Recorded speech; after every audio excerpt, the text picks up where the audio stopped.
Bien, cuando hablamos de eficacia,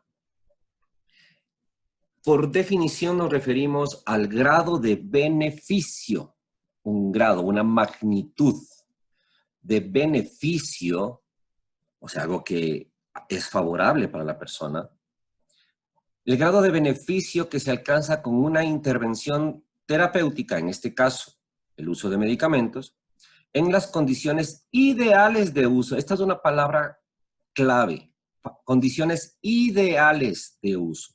Esas condiciones ideales ocurren exclusivamente durante una experimentación. De ahí que el ensayo clínico, cuando revisen estos temas de diseños de investigación en la materia específica, les van a comentar que se considera el patrón oro de la evidencia científica, porque es un experimento muy planificado para evaluar, fíjate, exclusivamente esto, la eficacia. No existe ningún otro diseño de investigación, aparte del ensayo clínico, que permita evaluar la eficacia de una intervención. Y debido a sus características, da la mejor evidencia de un fenómeno causa-efecto. Cuando hablamos de un tratamiento, estamos en un fenómeno causa-efecto, porque la causa sería el tratamiento y el efecto sería el resultado que se obtiene con ese tratamiento. Vamos a ir, al igual que en la sesión anterior, si desean, haciendo ustedes mentalmente analogía de las situaciones de investigación sobre los tratamientos que en toda esta época han estado preocupando al mundo al respecto del coronavirus. Ya ayer se habrán dado cuenta de que no era tan fácil decir que podemos tener una vacuna en 2 meses. Ya se habrán percatado ustedes de que son distintas etapas para poder tener una probabilidad de que ese medicamento. Bueno, vamos a la fase 3. La fase 3 de investigación, de desarrollo de fármacos, va a realizarse un tipo particular de ensayo clínico. En la fase 1 y en la 2 también se hacen ensayos clínicos, pero tienen otras características metodológicas. Y aquí vamos a concentrarnos el día de hoy en lo que va a ser el diseño más importante dentro de los tipos de ensayos clínicos. Cuando hacemos un ensayo clínico y vamos a querer mirar si es que algo sirve, damos un tratamiento y luego miramos después de un tiempo el resultado que se obtiene. Y supongamos que nos diera este resultado, nos dijera, oye, mira, esto ha sido eficaz en un 90% de los pacientes. El 90% de los pacientes, 9 de cada 10, el 90% aliviaron su molestia, se curaron la infección, el 90% sobrevivió mucho más tiempo. La duda que nos quedará aquí es, oye, ¿esto se debe al tratamiento realmente? Cuando he investigado en un grupo de personas, y no siempre esto es así. Les pongo un caso. Yo doy vitamina C y se cura una persona. Eso no significa de que por darle la vitamina C se haya curado esa persona.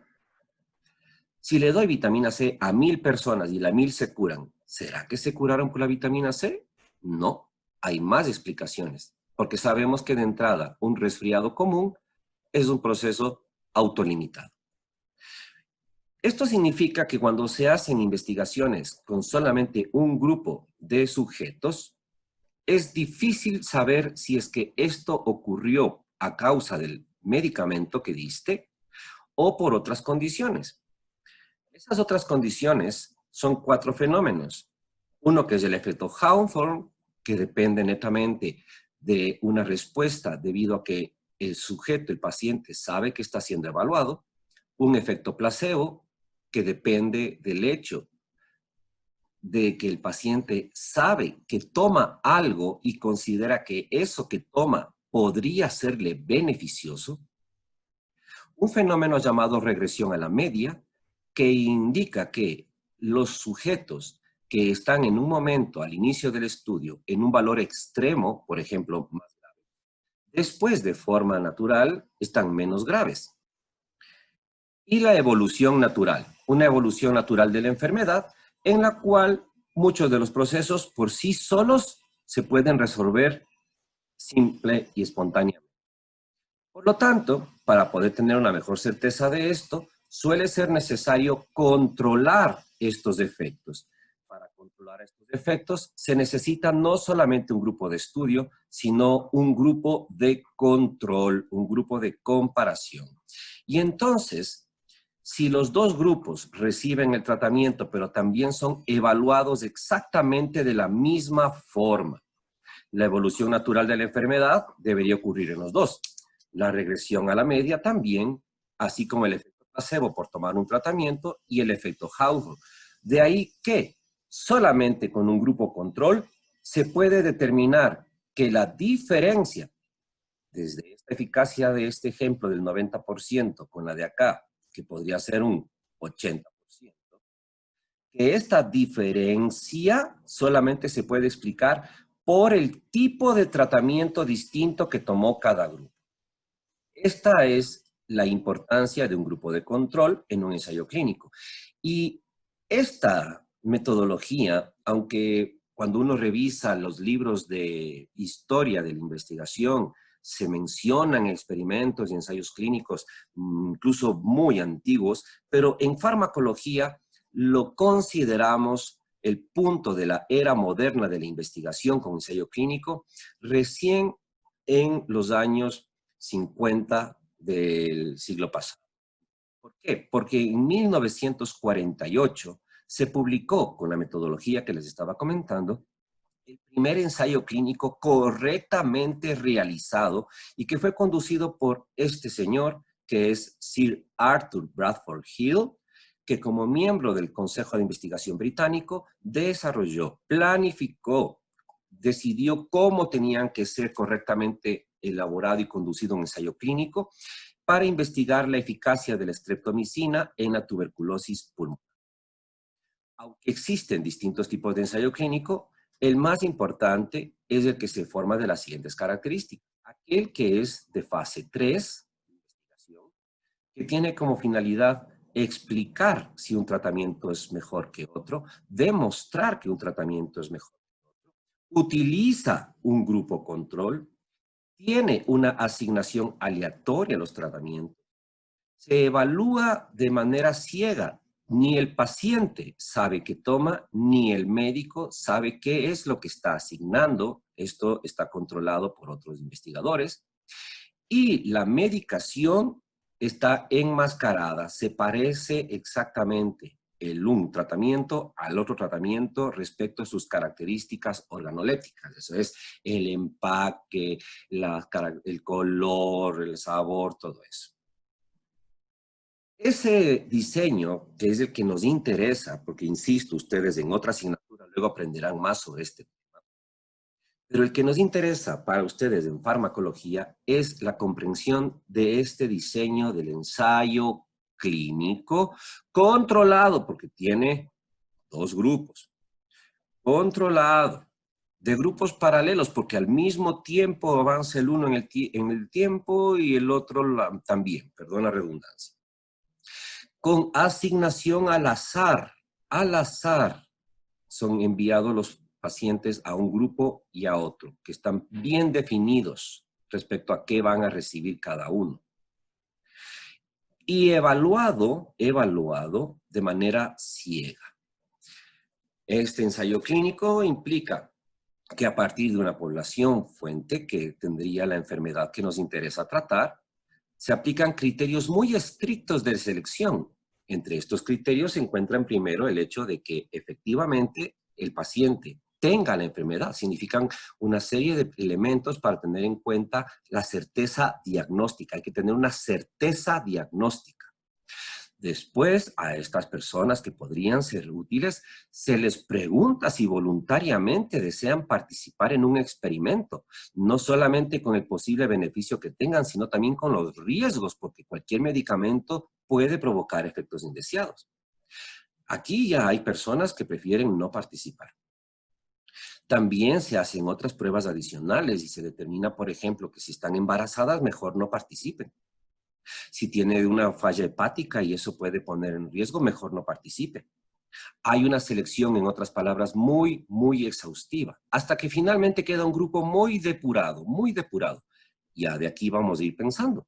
Estos pacientes que quedan muy, muy depurados no siempre se parecen a la población de la cual proceden. No siempre. Estos pacientes van a ser asignados al azar a recibir el tratamiento A o a recibir el tratamiento B.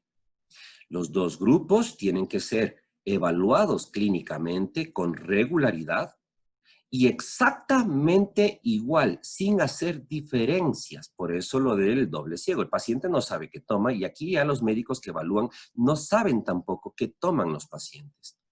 Y se les hace un seguimiento en el tiempo que tiene que ser correcto para mirar el resultado.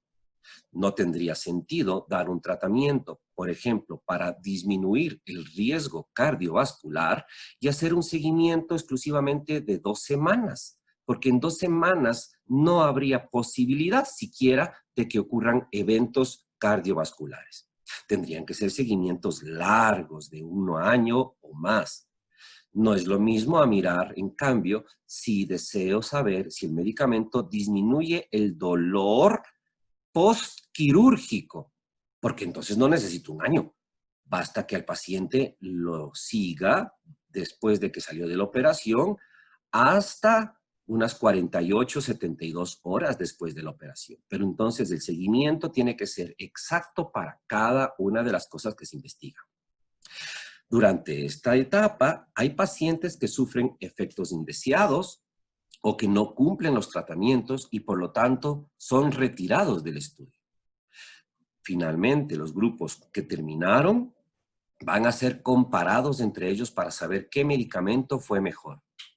Y ojo, como hay estas pérdidas, a veces, si son muchas, los pacientes que terminan no se parecen a los que comenzaron y peor, a los que se quiere llegar a usar el medicamento. Estas situaciones son problemáticas, pero son las reglas de este diseño de investigación. Aquí tenemos un ejemplo específicamente del Orlistat.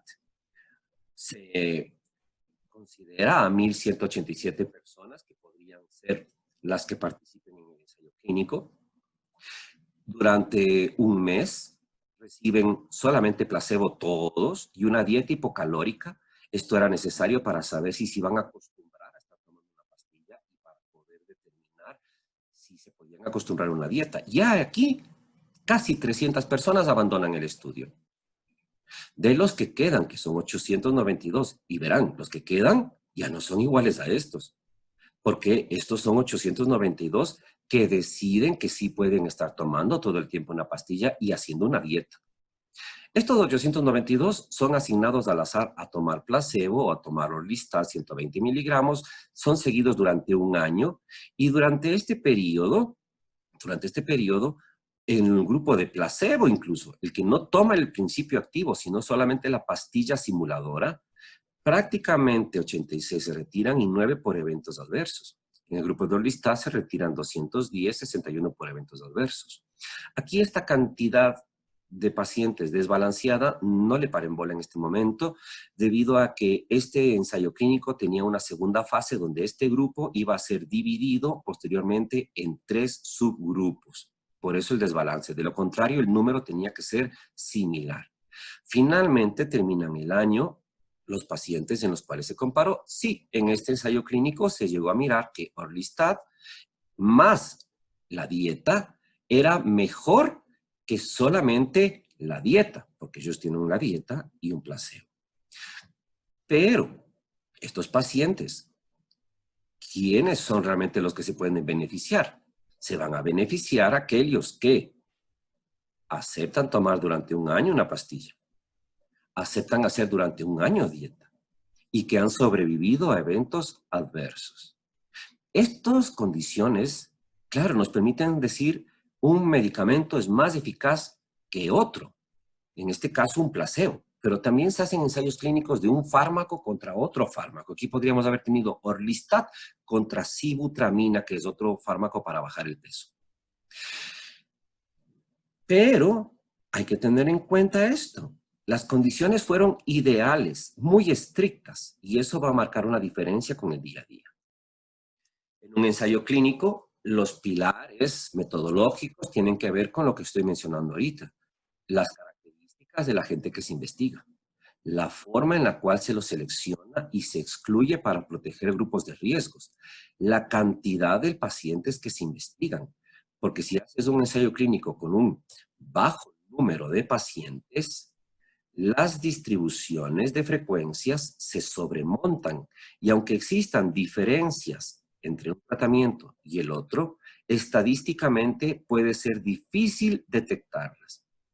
En cambio, con un número suficiente de pacientes, las características tienen una distribución mucho más precisa. Y por lo tanto es más sencillo identificar diferencias estadísticas entre un tratamiento y el otro. El número de pacientes siempre tiene que ser calculado de forma correcta en un ensayo clínico y en cualquier investigación, porque también se puede hacer trampa. Yo podría hacer un estudio con muy pocos pacientes, comparando el fármaco A contra el fármaco B, y como va a haber una distribución mucho más amplia de las frecuencias de los resultados, va a ser difícil demostrar diferencias y yo puedo intentar hacer esto para, con trampa, decir que el fármaco A es igual que el B y esto no es verdad. Se ve que son distintos, pero no pudiste demostrar diferencias. Pero también puedo hacer trampa con un número excesivo de pacientes que me permita detectar diferencias, aunque éstas no sean clínicamente importantes. El otro elemento de mucha importancia es la asignación. La asignación tiene que ser al azar, aleatoria. No es tan simple como decir un paciente al grupo A y el otro al B. Hay métodos específicos. Los tratamientos tienen que estar claramente definidos. El fármaco, la dosis, la duración, los empaques, todo es un detalle absoluto. Nunca va a faltar el tratamiento al paciente, no le puede ser escaso el enmascaramiento para ocultarles y un montón de aspectos que están destinados a cuidar la ética de la experimentación, porque de lo contrario volveríamos a la era de los experimentos nazis que llevaron al juicio de Nuremberg. Al final del estudio, claro, podemos llegar a tener resultados de que un fármaco es mejor que otro, mejor que el placebo. Pero entonces, si la eficacia es el grado de beneficio, aquí en este ejemplo, fíjense, el 70% de los pacientes han respondido con el fármaco. Hay una eficacia del 70%, que claro, es mucho mejor que esto que ha sido la respuesta exclusiva al tratamiento B o en este ejemplo al placebo. Pero aquí viene otro concepto. Si la eficacia es el grado de beneficio que se obtiene con el tratamiento, esto que está aquí arriba son los pacientes que no respondieron al tratamiento. Y esto tienen que entender. No existe tratamiento que sea 100% eficaz. Esto de aquí arriba se denomina falla terapéutica. Falta el tratamiento. Si un fármaco es eficaz en un 70%, ya de entrada no es eficaz en un 30%. Y esto en el ensayo clínico, o sea, en las condiciones ideales de uso. ¿Qué ocurriría si es que esto después no es en condición ideal? Es muy probable que esta eficacia clínica disminuya. De ahí que va a ser fundamental el uso adecuado del medicamento durante la práctica clínica habitual. Es algo que vamos a aprender durante este semestre también. El uso adecuado del medicamento significa emplearlo en condiciones muy parecidas a la habitual para poder tener esa eficacia, porque mientras peor hagas las cosas en el consultorio, va a disminuir la eficacia y va a aumentar la falla terapéutica. Muchas veces cuando se habla de falla terapéutica, se le culpa al paciente. Es que el tratamiento no sirvió en el paciente, no sirvió en el paciente porque el paciente no lo tomaba, hay una mala adherencia, o el paciente tenía una condición clínica. Pero ¿quién tenía que darle información al paciente? ¿Quién tenía que explicarle las cosas para que se adhiera? El médico. ¿Quién tenía que evaluar condición clínica? El médico. También se dice, no, la falla terapéutica es por culpa de la calidad del fármaco, porque es un medicamento genérico, porque no da la misma disponibilidad, porque los genéricos no valen. A ver, pero esto no es tan cierto. Cuando se han hecho los estudios, aunque sí hay fenómenos que afecten la concentración, los excipientes, una mala farmacocinética que afecten a la calidad, pero las reglas actuales de producción de medicamentos determinan de que los genéricos también tienen que tener condiciones ideales de producción, así que esto es muy poco probable. También se dice, no, es que de pronto es el fármaco. El fármaco tenía ya desde la investigación, desde que se empezó a investigar, tenía una baja eficacia. Bueno, pero ¿quién tiene la culpa durante la práctica habitual de haber usado un medicamento que no era eficaz? El médico, porque el médico es el que decidió que tiene que prescribirse. Así que, aunque hay estos factores que pueden llevar a falla terapéutica, a la larga todos terminan cayendo sobre el médico, el prescriptor. Y la principal razón es esta: la no individualización del tratamiento. Piensa que todos los pacientes son iguales. No, nosotros no tratamos enfermedades, tratamos enfermos y cada paciente es distinto. El fármaco que seleccionó para el paciente podría no ser el correcto para ese paciente. Y el medicamento, aunque esté bien seleccionado, lo puede haber utilizado mal, con que se equivoque en la dosis, con que se equivoque en la duración del tratamiento, ya va a fallar. Mientras peor hagas las cosas, más vas a tener falla terapéutica en la práctica habitual. De ahí que viene otro concepto distinto. Mientras que eficacia era el grado de beneficio en las condiciones ideales de uso, y eso ocurre exclusivamente en el ensayo clínico, donde los pacientes, sus características son muy similares, son muy homogéneas, investigan miles de pacientes, los tratamientos están muy bien definidos y las condiciones con las que se emplean van a ser muy rigurosas. En la práctica clínica habitual, los pacientes tienen más características. No tenemos pacientes en consulta externa con una sola enfermedad, tienen 2, 3, 4 problemas, toman más medicamentos. En la práctica clínica habitual no se tratan solamente miles como en un ensayo clínico, tratamos millones y miles de millones.